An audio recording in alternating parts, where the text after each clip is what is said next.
Hello everybody and welcome back to my YouTube channel. This will be the most detailed video of homemade Greek yogurt recipe you will ever find on the internet. So if you want to make your own Greek yogurt at home step by step, then you want to watch this video to the end. While I also show you that, I'm also going to be giving you the part 2 of the story I talked about, how I stopped watching Nsppd. It's on this channel and you might want to go back and check it. This will just be a continuation of exactly what happened after I stopped. If you're seeing our videos for the first time, my name is Meekness and this is Milky Mickey's Corner. Make sure you like, share, subscribe and share your thoughts in the comment section. Let's dive right into the gist. So after I stopped attending Nsppd, like I was so angry. Like I said in the previous video, I was mad. Like after everything, I couldn't just speak myself. It was a roller coaster. Everything happened for 2-3 months. Everything, failed IVF, lost pregnancy, pregnant, like everything was too much for me. I didn't want to do anything online. I just wanted to serve God. I didn't stop going to church, but I didn't want anybody to enter into my space and just mess with my mind. I just wanted to, you know what, go to church, go home, and that was what I wanted. So I think that happened in 2021. So I was just like that all through 2021. 2022, I got pregnant again. This time, when I got pregnant, I was so happy. I stopped joining Nsppd. I still wasn't joining. I was just doing my normal. I liked to go for evangelism, so I'll go for evangelism. I'll just do my church stuff. So I was just serving God, doing my thing. So I think in middle of 2022, I got pregnant. I was so happy. I was having a prayer routine that wasn't Nsppd. My husband wasn't really joining Nsppd at first though, when we joined. So when I stopped, it wasn't really a big deal. It just moved on as well like that. So when I got pregnant, I was so happy, thanking God. This time I felt that was the lucky charm. Everything was going to work out fine. And then something happened. And some people will feel like some things are rather, and people always say that some things are rather spiritual than physical. So that was exactly what happened to me. I went to the hospital, I tested positive, I came back and I had an encounter with someone that claimed to be praying for me and touched my stomach. And that was it. For the next 8 weeks of that pregnancy, every time I go to the hospital, I was having mild symptoms here and there, but there was no baby in my womb. They would check. My hormones were, how do they call that thing? The hormone responsible for increasing the pregnancy and all of that, it will be reading so high. There was a test I was doing then, and if I find out, I'm just going to put it on the screen. I kept doing that HCG test or something like that to get the exact HCG level. It was going up, but every time they did a scan, they would say, "Madam, there's no baby here." And that was when I knew that I needed to take the spiritual battle straight to the devil's gate, and then I needed to take it to another level entirely. And if you are an Nsppdian, you will know that that is what they do there. The shout, the fire, the everything. That was how, after checking, I think on the 8th week, I actually started to bleed. And something big came out, and that was it. Even when they were saying no baby, that was just like, there was no even sign that I was pregnant. That was what I had a very bad experience with one of the sonographers. After he checked, he said, you know, some women, they like to lie that they're pregnant because they waited for too long. I was mad.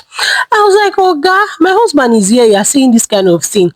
Like, Am I supposed to be lying to deceive him and deceive myself? I was so angry. He said, Madam, do you know why I'm saying this thing? It's because I have checked, and that particular place where baby is even supposed to plant, so that you say, okay, there's a miscarriage, but there was implantation. There is no implantation, so no baby.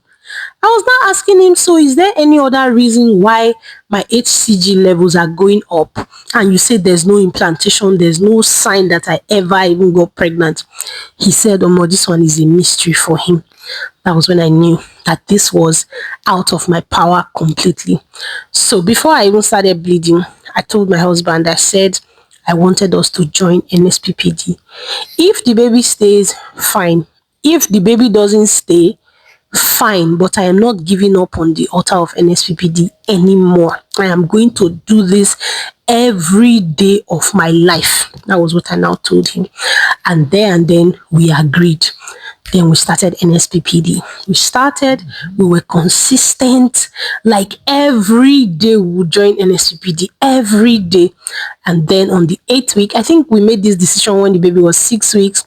And when I was 8th week, I started to bleed. I went to the hospital, they checked, and that was it. I lost the baby.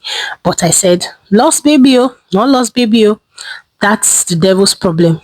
Me, I am going to stay on this altar till I get my miracle baby. And that was how I came back to Nsppd, guys.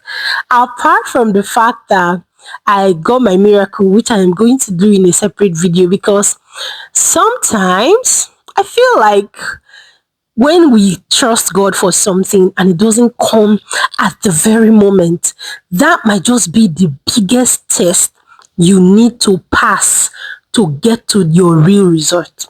Your real result most times. But sometimes when we now get to that point and then we find out that we trusted God for something and the thing did not come to pass, immediately we are trusting God for it. It will look as if we will just feel like, oh, God has disappointed us. But does God disappoint anyone really? God doesn't disappoint anyone. Just the way people say sometimes when your child says, I want something, you can either say, if the child is not up to the age, or you are saying something that the child is not seeing. That's how God our Father treats us. It's not like he wants to not give you what is duly yours, but maybe he just wants to test your faith. And the trial of our faith is what will now build your patience level, so that no matter, like as I am like this now, no matter the challenge I go through, I just look back at exactly where I'm coming from and I just start to smile through the challenge. I don't feel any pressure, because childbirth is one of the things that I was so sure, like I was so scared about before I got married.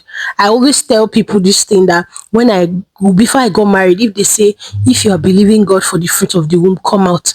I used to come out. I've not started trying for a baby.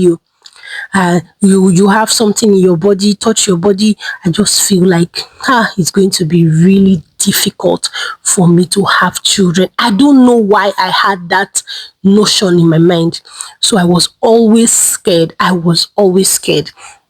Then when I finally got married and I've waited for that long, it was as if it was never going to happen. So having 2 kids now, it's it's definitely a miracle that I will hold on to for the rest of my life. No matter the challenge I face, I just look at it and I'm like, if I can come out of childbearing with all the negative report and everything, then what God cannot do truly does not exist. Make sure you like this video, share your thoughts. Like, I really want to know what you think in the comment section. I will be waiting for you there. Do you like my Greek yogurt recipe? If you have any question whatsoever about this Greek yogurt, please go to the comment section and also ask. Just tell me whatever part of the video you did not understand. Please make sure you go to the comment section and I will give you the detail and everything. Breakdown of the recipe also in the description box, so that you can also go there and share your thoughts, and also know exact measurement I used. Thank you so much, guys. Make sure you subscribe, like, share, and I will see you in my next video. Peace.